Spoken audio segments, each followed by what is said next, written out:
so many people go to these seminars and they go, well, I went to 4 seminars this year, so I'm sure that I'm going to be successful. But when you come back from that seminar or that mastermind, what are you doing to implement those things? What are you doing to capitalize on the network, the relationships that you made?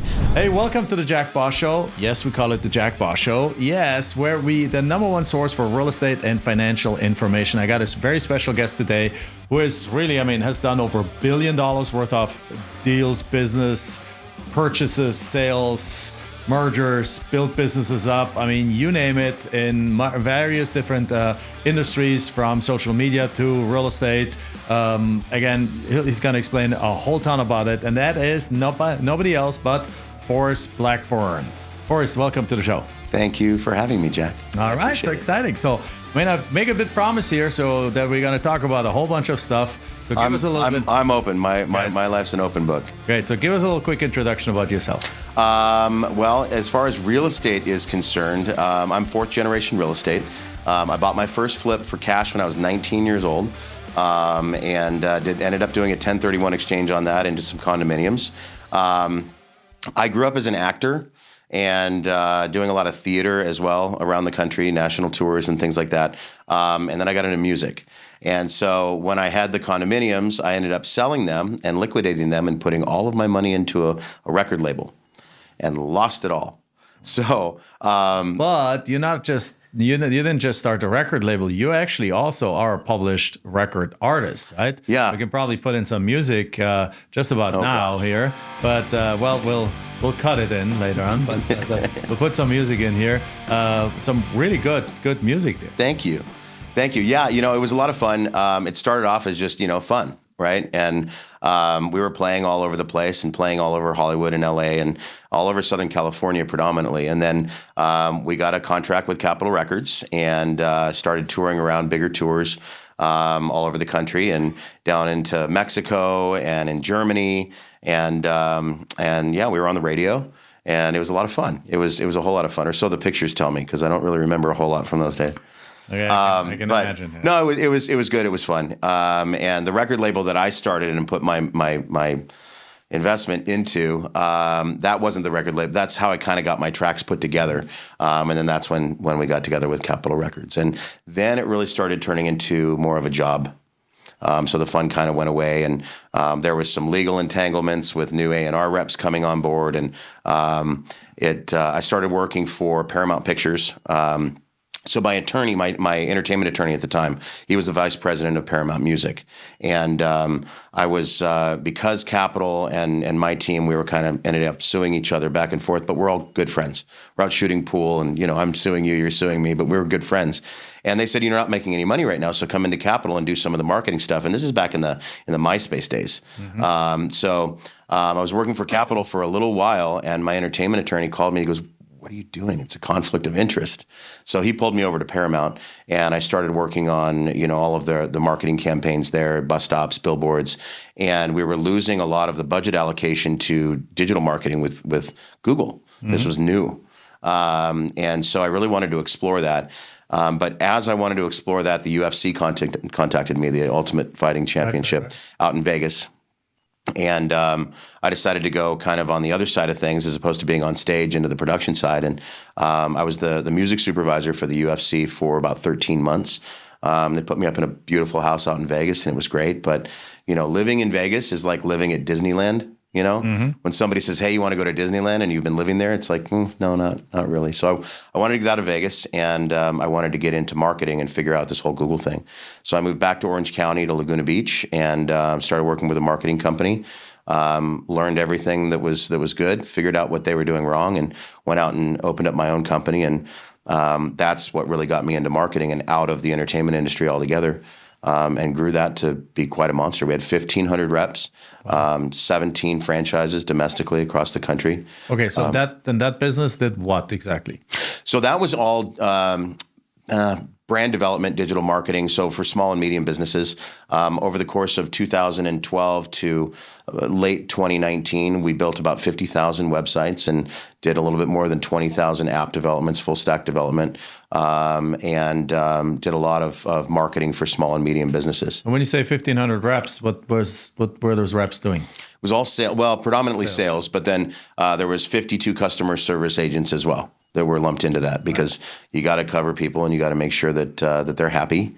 And I found that in marketing, or really in any industry, the people that are paying the least have the biggest headache. Oh, of course, because that dollar amount is so important to them, so they're constantly calling to check on it. And your higher scale clients that are paying good amount of money, they researched you, they did their due diligence, and they're confident in the decision that they made. So it's kind of more hands off. But so from that, I started doing a lot of consulting and private consulting for Fortune 100, 500 companies, Travelocity, UPS, Disney Cruise Lines, Keller Williams, 1-800-DENTIST, working on their sales and marketing infrastructures to be able to scale them up, and create more revenue. And so I had all my kits out there for business. And that's when I got a phone call from the HGTV crowd. And I was on an 1.5-hour phone call with Tariq Al-Musa's partner. And they really needed a CEO to kind of come in and organize, what they had already kind of put in motion. And Tariq was just too busy with, Flip or Flop at the time, and he was getting ready to launch a couple of other shows. And this was back when he was still married to his first wife, Christina. And I told Pete on the phone, I said, well, you don't really need a consultant to be a CEO. And, he said, well, no, we want to bring you in full time. And, I kind of made the joke that, you better have a pen with a lot of ink in it. And they did. So for about 2 years, I grew their real estate business. Tariq buys houses. Mm-hmm. And what I found was, as I got into really focusing on real estate specifically, and the wholesale side of things, was that a lot of people in that industry don't necessarily have the strongest business acumen. They're hustlers, they're salespeople, but they're localized, small shops, maybe a husband and wife team, or a partner that has a couple of acquisitions people, and they've gotten lucky, they've made a little bit of money, now they want to get a big office. So the infrastructure wasn't really there. So everything that I had done previously in growing these other companies was a blueprint that was very easy to layer into generically into this industry. And I saw a jump from $40,000 a month in assignment fees to over $2 million a month in assignment fees in about 5 months. Wow, that's for Tariq's company. Mm-hmm. So now, and now we'll get to that in a second. But you're now building even bigger things out there. But how did you learn to scale those kind of businesses? You don't just wake up knowing how to scale something. You're not just born as a baby. Yeah, I'm the scaling baby, right? I know how to do this. So yeah. How did you learn how to take those things, those different businesses, and scale them up and scale them up and scale them up? Because now, what's your largest business that you're doing right now? Well, we have a number of them, and probably I would say the largest revenue, blueprint that I'm working with are really dealing with a lot of the luxury portfolios. Mm-hmm. Right now, there's 3 that I'm working very heavily on. One is a $550 million portfolio of condominiums and multifamily. And the biggest one, there's another one that's about 20 million that's in Vegas, 20 billion, sorry, in Vegas.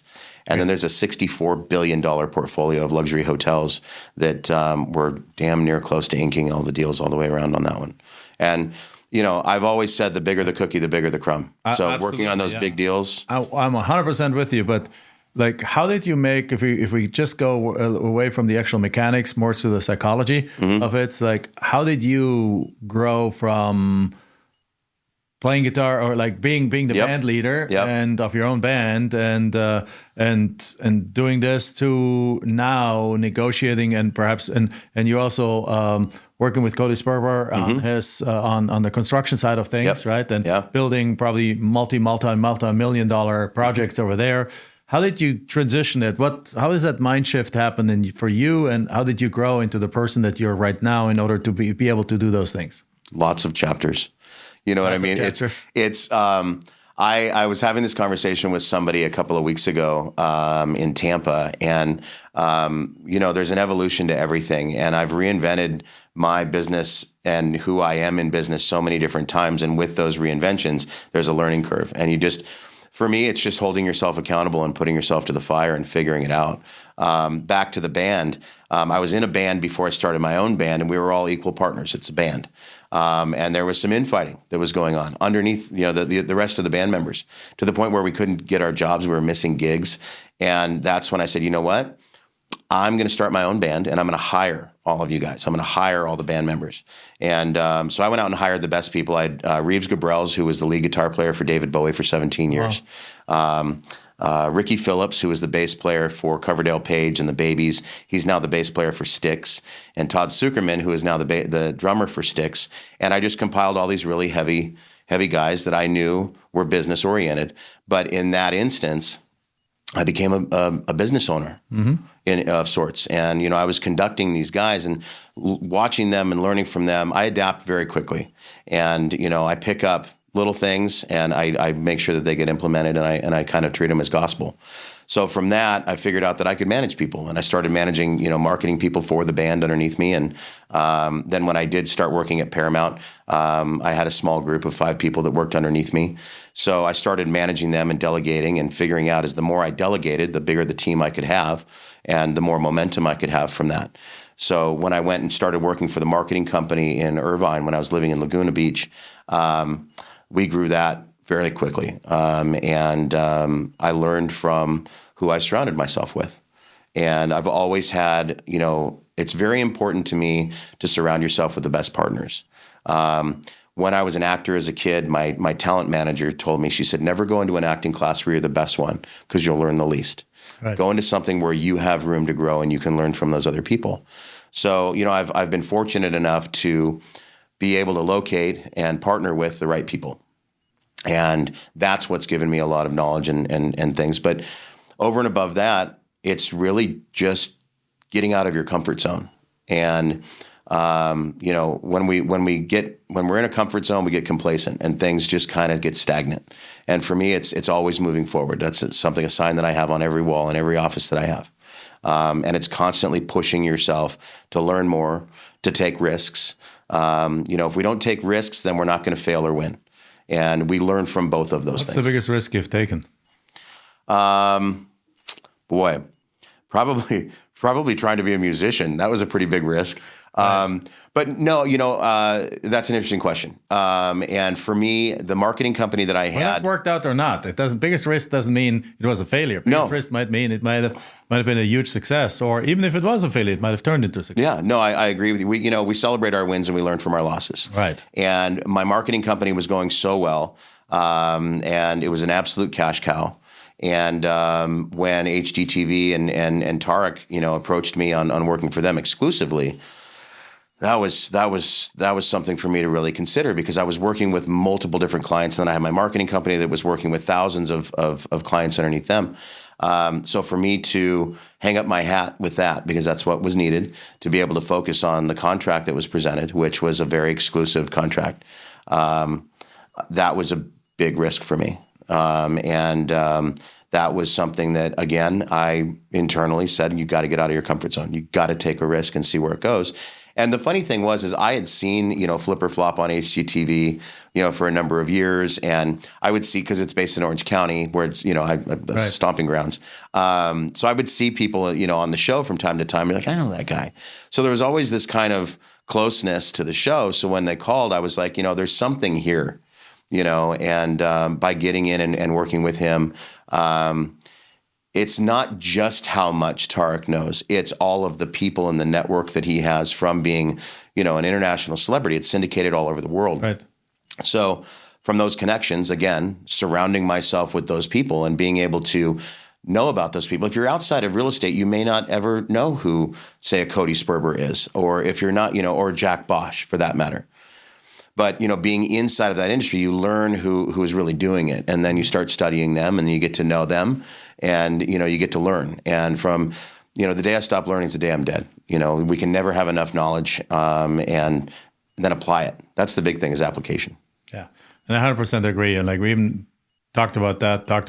Today we talked to our coaching students that we need to add something to our coaching program that addresses the mindset. And very quickly, the consensus was, yeah, not just a couple of videos. We need to do something that actually changes their mindset, not just that they watch and it's like, oh, that's a great idea. I love that show, right? And then nothing happens in their life. They just got a little motivation that goes away. So you got to implement it. You got to change it. You got to actually apply it, and that changes you in the process. I find that implementation and holding people accountable. The last time you and I spent time together was in Houston at a seminar that we spoke at. I look out at the audience at any speaking event when I'm on stage, and my gab just comes automatically. So I can have some sort of internal conversation with myself every once in a while I'm still talking. And I look out and I go, how many of these people are actually taking notes? How many of these people are going to take those notes and do something with them? And, so many people go to these seminars and they go, well, I went to 4 seminars this year, so I'm sure that I'm going to be successful. But when you come back from that seminar or that mastermind, what are you doing to implement those things? What are you doing to capitalize on the network? The relationships that you made. I forget who it was that said it, but it's great. Your network is your net wealth. Right. And if you're not leaning on your network and you're not asking great questions to be able to move your knowledge needle forward and then implement that knowledge, then you're really kind of just spinning your wheels and showing up for a party. And that's what a lot of people do. That's the biggest frustration probably in this industry, that a lot of people become addicted to the education, not to the implementation. Right, so I love that. Yeah. I'm going to use that. Oh, good. I just made it up. So good. So let's fast forward now, though. Okay. So what is your focus today? What are the 17 things that you do today? I tell any seller, whether it's land, multifamily, single family, unfortunately, we both have the same boss, and it's the market. The market dictates to you what you can sell it for. The market dictates to me what I can buy it for. And that's, even when we're putting things under contract, we have a certain window of time where we have to get the deal done. Otherwise, we have to re-underwrite the deal. If a new comp comes up and changes that local market, that changes the price. And, we're very transparent with that with our sellers. And before, that was the best thing possible. The longer, while the market was shooting up, the longer you hold the property, the more you can get, the longer. Oh, 100%. There was no inventory. Yeah. I mean, in 2020, people were, especially in Southern California, where you have high price tags on homes. I wonder, did you guys, or do you know if people did that they basically locked up the house and instead of wholesaling it right away, they delayed it a little bit to get more? 100%. Yeah. I may be guilty of it myself. Maybe not. Maybe not. I don't know. But no, there was zero inventory. So, the largest assignment fee that I ever had was almost $500,000. And it was on an $11 million property in Bel Air. And we actually ended up getting it to an end buyer. And he said, "Did you guys make $500,000 off of this thing?" And I said, "Yeah." And he said, "Well, I don't care. I got exactly what I wanted. And I paid what I wanted to pay." And at that price point, too, they're really just trading their cash for the toy that they want. And it's a very small, especially in single family, there's a very small competition pool of people that actually have the cojones to take down properties like that. Mm-hmm. And the conversation is much more elevated because I'll be damned, the person who owns that house had enough acumen and had enough smarts to afford an $11 million property. So you're having a much more elevated conversation, and they're not getting beat up. You call somebody on a $300,000 house, in East, Southern California, and they're going to say, "Okay, another one of you, what's your lowball offer?" But when you're talking to somebody in Beverly Hills that has a $15 million, mansion, they say things like, "That's really interesting. Tell me more." It's a totally different conversation. Mm-hmm. And, it allows you to put the blinders on them that they don't have the competition bugging them. Yeah. And in that price level, as you just said, $500,000 doesn't really necessarily change the deal. They're like, "Oh, nope. I want to get 12 for it." Well, I got 11 and a half. Okay, that's close enough to 12. Yeah. Good. Let's take it. Yep. And then you wholesale it for 12 again. And that's something big, particularly beginning investors often don't understand. They're going for the cheapest thing, or they're calculating stuff always by the dollar. Mm-hmm. Like I've had conversations with people, they're like, even completely unrelated, they're like, "The ticket to this event is $500. I can't possibly eat and drink as much to make the $500 worth it." That's right. Their way of thinking. Sure. And it's like, no, that has the $500 has nothing to do with what you eat and drink. The food is going to be crappy because it's like mass-produced food there. Right. Like you've never been to an event with 1,000 people and gotten good food. Like Right. it's some rubber chicken, and the drinks are going to be the same as you get in any other hotel. It's who you meet at those events. It's the networking you do at that event. It's who you bring to the event as a award or reward or something like that, and the appreciation you get for bringing them to that event. It's an investment into some completely other things than just food and beverage. Sure. And it's kind of the same kind of thinking, even though it's a completely different kind of thing. You're dealing with a completely different mindset. It's a completely different level of thinking when you talk to people about an $11 million house than you talk to them about a $300,000 house. Yeah. The conversations, the thing, the pain points, the subject matters, like what matters is just, it's not even in the same universe. Yeah. Right? No, it didn't end up happening, but I was working on a 14.2, I think it's where we had it under contract, 14, or maybe it was 14.3. I think it was about $14.3 million apartment in Manhattan. And it was very easy. It was the only one in the building. And it was an inherited property, and there was 5 siblings that had inherited this property. The challenge about doing anything in New York is both buyer and seller have to both be represented by a real estate attorney. In this instance, all 5 of the siblings hated one another. So they all 5 had their own individual real estate attorneys that were all fighting against each other over here. And then we have the buyer attorney over here just saying, figure it out and let me know when I come in. And it ended up stalling out, and the siblings ended up saying, well, we're just going to rent it out.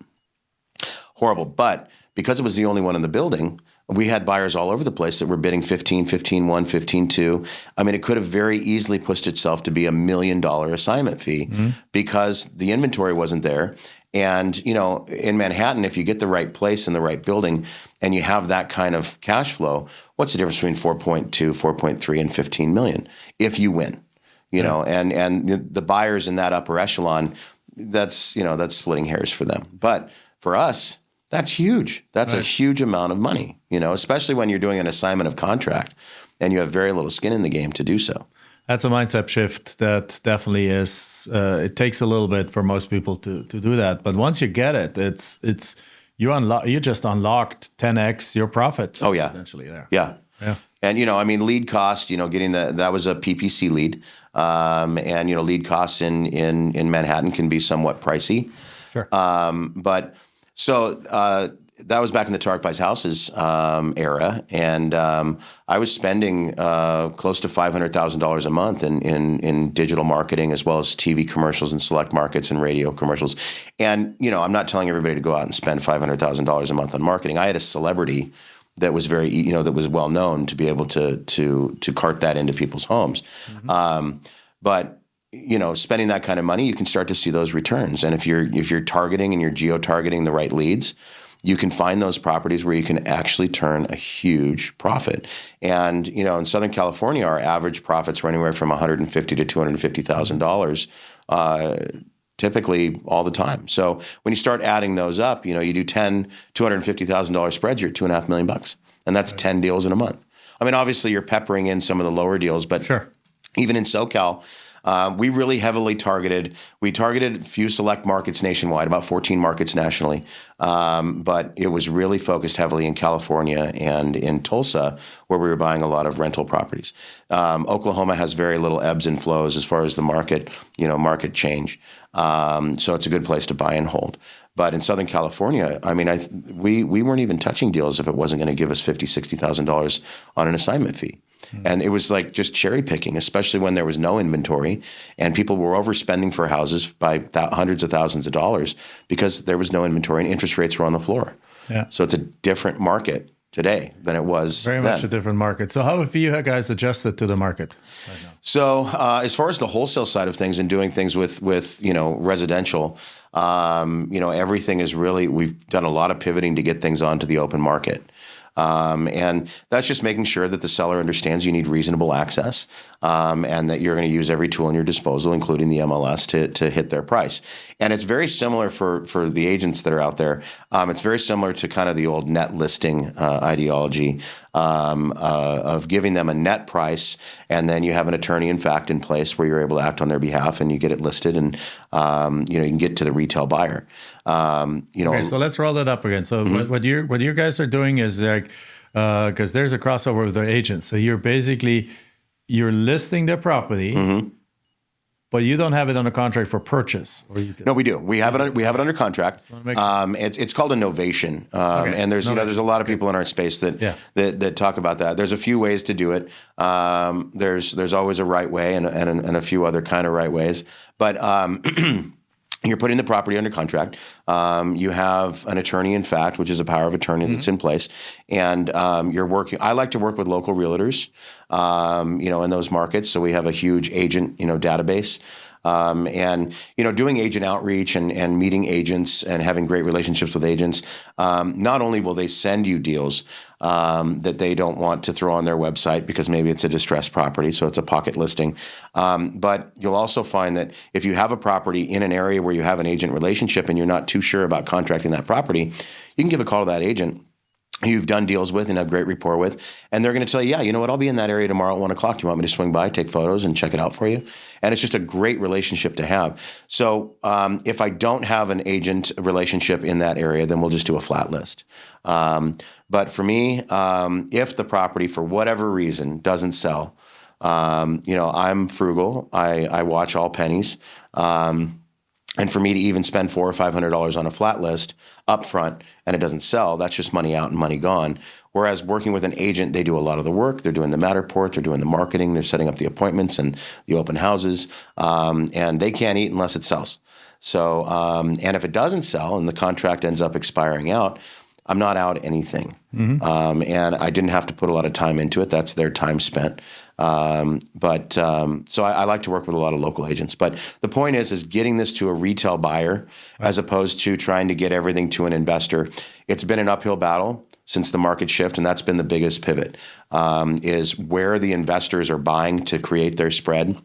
Because there's a lot of fear and in the market. And I don't know that we've hit the floor yet. I think maybe another 6 months and we'll be closer to it. But so I'm sure that's an uphill battle. Plus, you guys also, particularly in the markets you're operating, you're not always operating in the mass market price ranges. Right? You have, as we talked before we turned on the cameras here, you have also some inventory of properties looking to sell more in the multi-million-dollar property. Thing. And that's where, for example, the Phoenix market here, where there is certain areas of town where the average house sells for $2.5 million plus. Yep. Right. So how are those doing in this market? Well, right now we've got 11 new builds that we've got going on in Arcadia. Is that from the construction company? Yeah, that's from Green Elephant Development. Construction. We scrape the land, them and then scrape it, new build. They're all $3 to $4 million exits, and most of them are all hitting the market right about now. We're rolling them out. It's been a long process to get them done. In construction, no matter how much experience you have, you're always going to come up against some surprise. And, you have to account for that. You can't always be confident that, hey, we're going to have it done by this date. So some of the projects have taken longer than we anticipated. But again, we learn. And we look out for that on the next build. But as the market's coming back, we have great activity on those properties. Again, the buyers that have the means to afford multi-million-dollar homes, if they've been smart and careful with their money, they're still out there and they're still buying.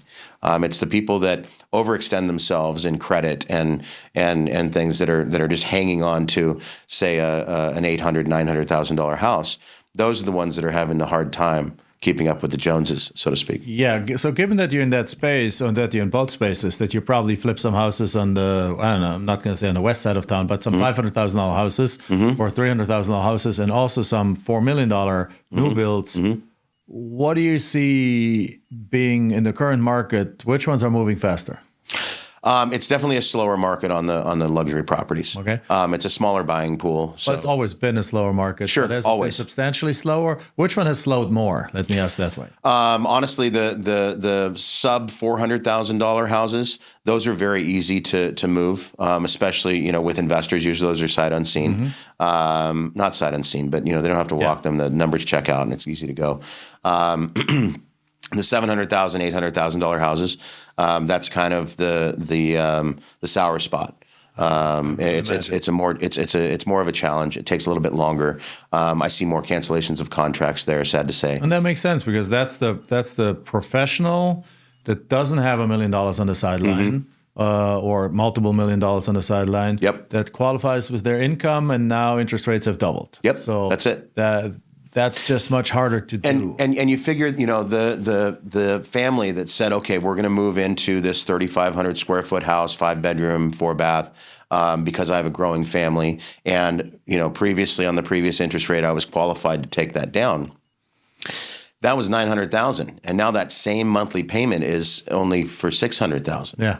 That's a big difference. So that is another reason why I'm doing these novations, because there's a lot of as-is homes that are selling to retail buyers because they can still get the same 3,500 square foot house. It's just not dialed in like they were anticipating last year or 8 months ago even.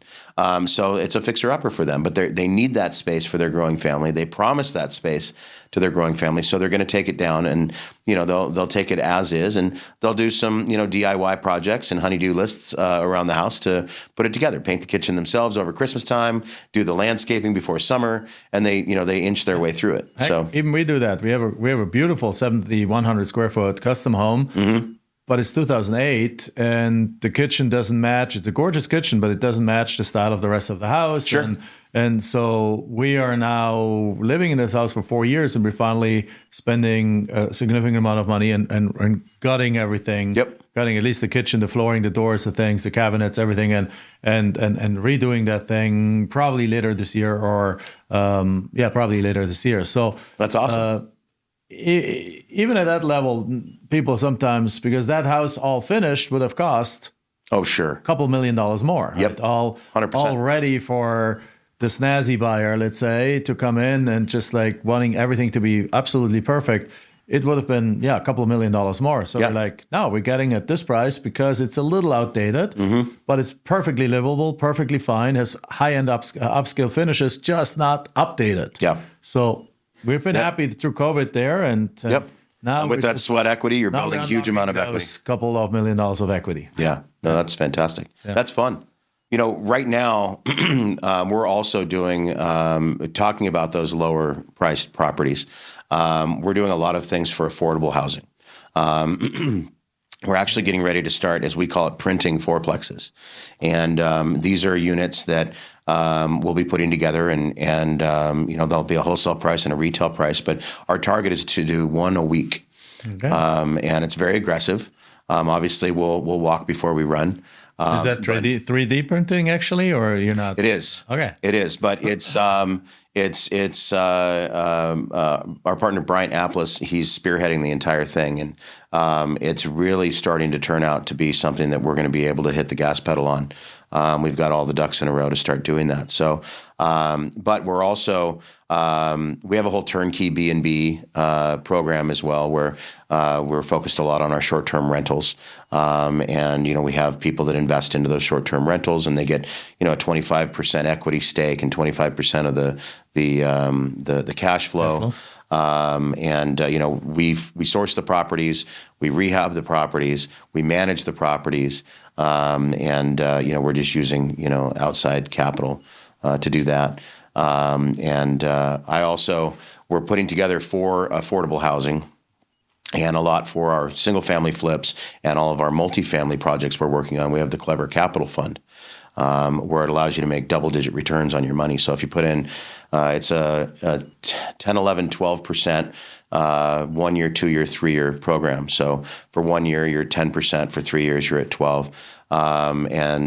These are secured, and you get monthly or quarterly payouts and payments, and it's a good place for people to park their capital.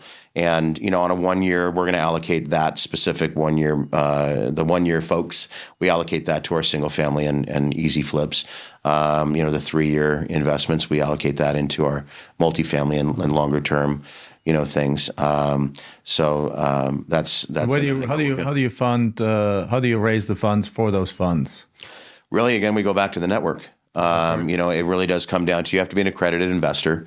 We have syndication where it can be non-accredited, but for the Clever Capital Fund, it's all accredited investors. I'm an Avenger from the Avengers Mastermind, and we have a huge net worth individuals in that mastermind, and a lot of them are invested in people like Dan Fleischman and Cole Hatter and Joel Marion and of course Cody Sperber, and it's working really really well. Right now, there's a big need to fix the homeless solution in Los Angeles, and that's something that I've been working on a lot. I work on it with Green Elephant Development, but I also work on it with my partner in Los Angeles, who is a realtor broker, and he's also a 20-year sergeant with the LAPD. We're working with the mayor there. California has allocated $2.4 billion to assist the 41,000 homeless in LA County. And LA has then matched that with another $600 million. So there's about $3 billion worth of deployable funds there. And so I'm putting together, they're looking for land, they're looking for lots. I have a meeting with the mayor, I think in 2 weeks or next week, maybe it's next week, to get everything circumvented. And she just got elected on that ticket, for that promise to fulfill what the previous person couldn't really get across the finish line. So what's the plan there? What's the execution of that look like? Multifamily, small multifamily, hotel conversions, hotel motel conversions, distressed apartment buildings. So we're going to take those down. They want them all silver plattered. They want them wrapped with a bow. So a lot of it is of course, who would want to expect? Sure, they're not in real estate, right? Yeah. So we're going to be taking those properties down and doing the rehab on those.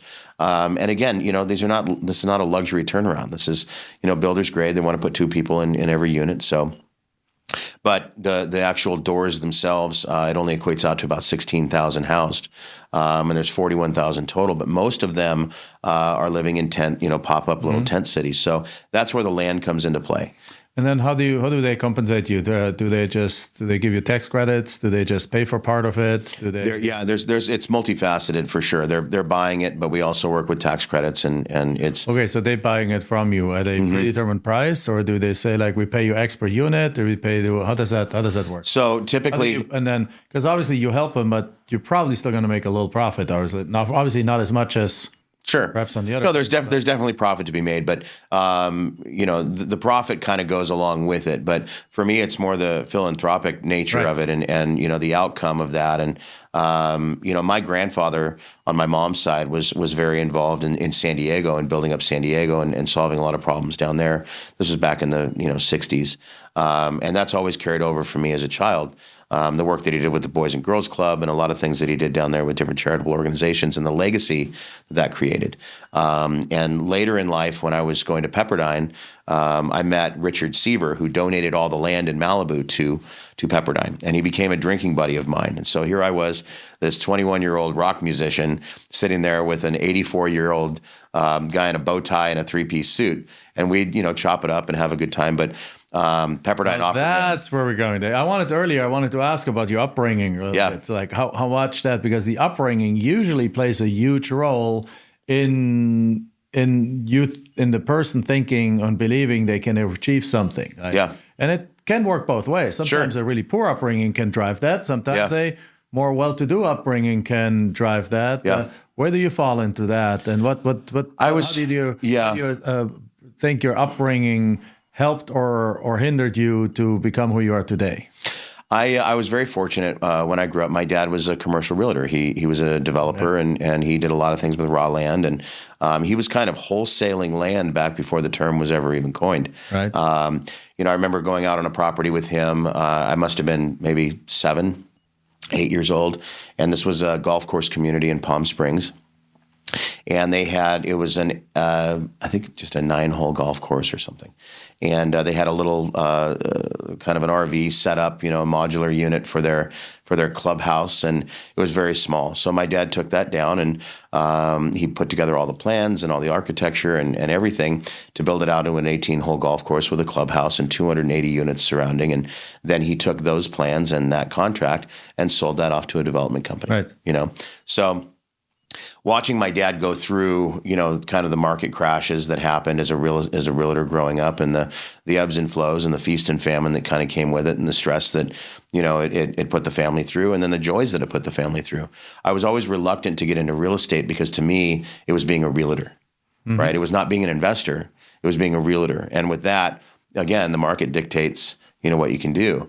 So I was always reluctant to kind of get into it. So once fast forward, once I got into the investing side of things, that all washed away really quickly. And, now it's what I do, and it's what I love and I'm passionate about. Good. So how's the future look like? Rosy, I hope. It's and I hate to use the word hope. I always tell people hope's not a strategy, but it's for me. I'm just keeping my foot on the gas pedal, and I'm always looking to level up and do more and bigger deals. I forget who it was that said it, but I use it all the time. The bigger the cookie, the bigger the crumb. And working on surrounding yourself with big people that have big knowledge and big successes and big failures, so you can learn from their losses, so that you can sidestep those. But working on deals that have major upside and major opportunity, that windfall, that profit that comes from those, enable you to then get into level up and get into even bigger deals. And that's why I'm working on all of these portfolio deals. Some of them I've gone in with other investors and we're working on them together, and others I'm just in the middle trying to spin them off and bring in the buyers, and working with Middle East buyers, and working with celebrity syndicates and things like that. You're working with really big groups that are no nonsense, and every T and I has to be crossed and dotted, and that's a learning curve within itself. So for me, it's just constantly moving the needle forward, growing my own personal portfolio, getting more short-term rentals, raising capital. So your own personal portfolio consists mostly of short-term rentals? Yeah. Yeah. Okay. So short-term rentals, if they cash flow and you can get a good NOI, then it's a hard deal to pass up. Yeah. So I'm actually, after we leave today from this podcast, I'm going to be going over and looking at another property in Tempe that I'll probably end up buying next week. I've got it under contract already and meeting the inspector over there, and we're going to go through it, and it's a sweetheart of a deal. It's actually a sub-2 deal. Okay. So that's the seller is carrying back, and so you give a down payment to the seller, and then you have an agreed upon monthly payment with a balloon. This one's a balloon in 7 years, and if it doesn't appraise in 7 years, I get another 3 years on the balloon. So, and purchase price? It's 600. And bedrooms? It's a 3-2. Okay. And with a pool, and it's already all redone, so I don't have to really do anything. Maybe I'll paint the exterior. But it's going to cash flow about $60,000 a year after the small $1,600 a month payment that I have worked out. Very nice. And I think I'm going to put 50 down on it. Mm-hmm. So. And these are things where, you don't... attention to those numbers. So it's 50 down and 60 cash flow a year. That's 120% cash on cash return. Yes, sir. On your investment. After year one, you have no money in the deal anymore. Yeah. You still give, if and when the market turns back around, which usually these markets only last a couple of years and then they go back upwards. Yep. 7 years from now, so you have 5 years potentially of appreciation. Yep. At which point it just needs to appraise whatever it is today, almost right? Yeah, so that's it. It doesn't just need to go further down. So that's a pretty safe bet. And in the 7 years, either I choose to pay off the balloon, or I just sell it, take the profit, and roll it into something else, or refi. Go back down into the lower 5.43% or something like that. And then you just continue that strategy with a buy and hold property. That's it. Point. Yeah, that's it. Yeah. So, and it's constantly rolling money over. I have students that I work with and that I mentor and I coach. And the biggest thing for me is when you actually turn a profit, don't go buy a Ferrari. Take that money and roll it over into another property, because that property is going to give you the payment for the Ferrari. Yeah, absolutely. You know, I mean, we talked about that in another podcast. I think I'm in this business 23 years now. Just last year, I bought myself my first sports car, like, because I was just that's that beautiful black beauty out in the driveway. That's it, black beauty outside. I love it. And of course, I'm German. I need to get a 911, right?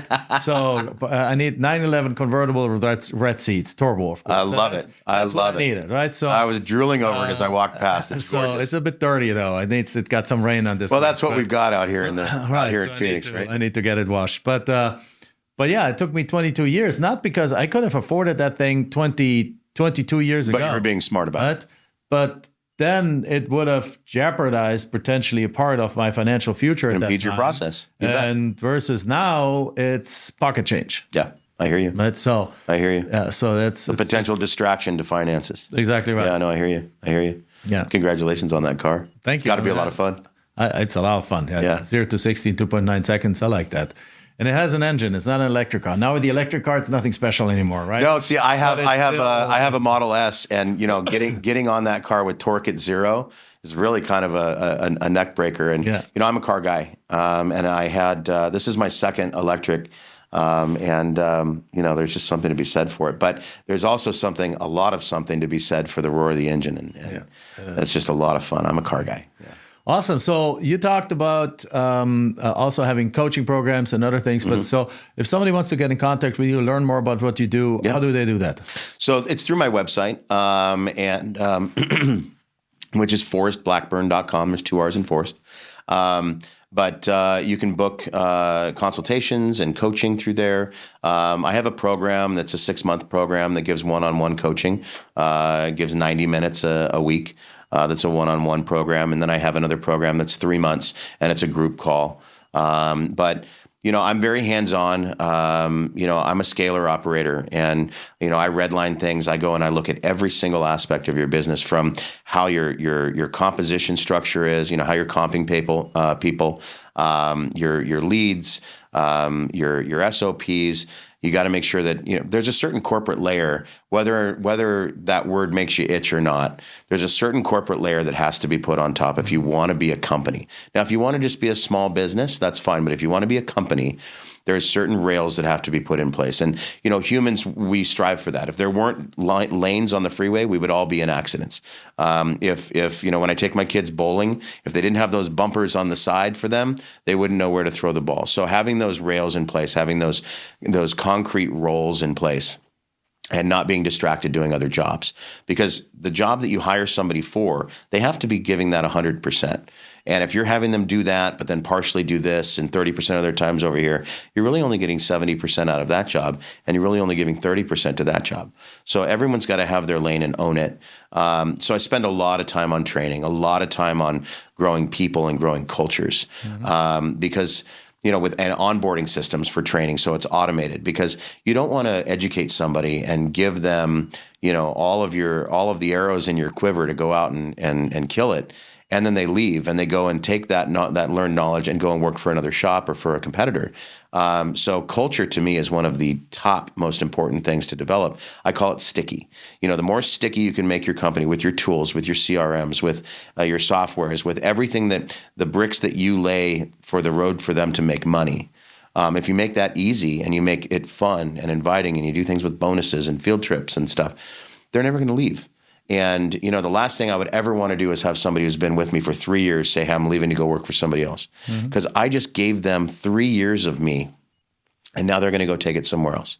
And, I want to hang on to those people. And realistically, if they came into the interview and they'd already had 3 years of my experience, I'm going to pay them more than when they first came into the interview. So they're worth more now. So if they want to get paid more, I'm all for it. Because they're more valuable, and they're worth it. They deserve it. So creating the culture and training and doing all of that is really so important. So and the marketing side, I'm extremely heavy on that. Everything from digital marketing with PPC and social to things like radio and TV. There's so many ways to run radio and television ads, and most people stay away from them because they think it's got a huge price tag. But a lot of the local cable companies, you can contact them, and they can target per household. So if you and I are neighbors and you're crushing it and I'm not, and we're watching the same show, at the commercial break, you're going to see an ad for the Porsche dealership, and I'm going to see an ad for Sell Quick for Cash. Right. So you can target per demographic, you can target per household, and you're talking about spending $5,000, $6,000, $7,000 a month to target those people in a micro market. It's not a lot of money. That's one deal, and it pays for itself over and over. So that's what I focus on. I focus on scaling, and if anybody does need any help out there, ForrestBlackburn.com is the way to get in contact with. All right, so guys, everyone, thank you very much for attending the show today. This concludes the show. As always, if you're listening to this on iTunes, make sure you give us that 5-star review. You share it with your friends. And if you're watching this on YouTube, make sure, again, hit that subscribe button, hit that notification button. Also, share it on social media, and tune in for the next show. See you there.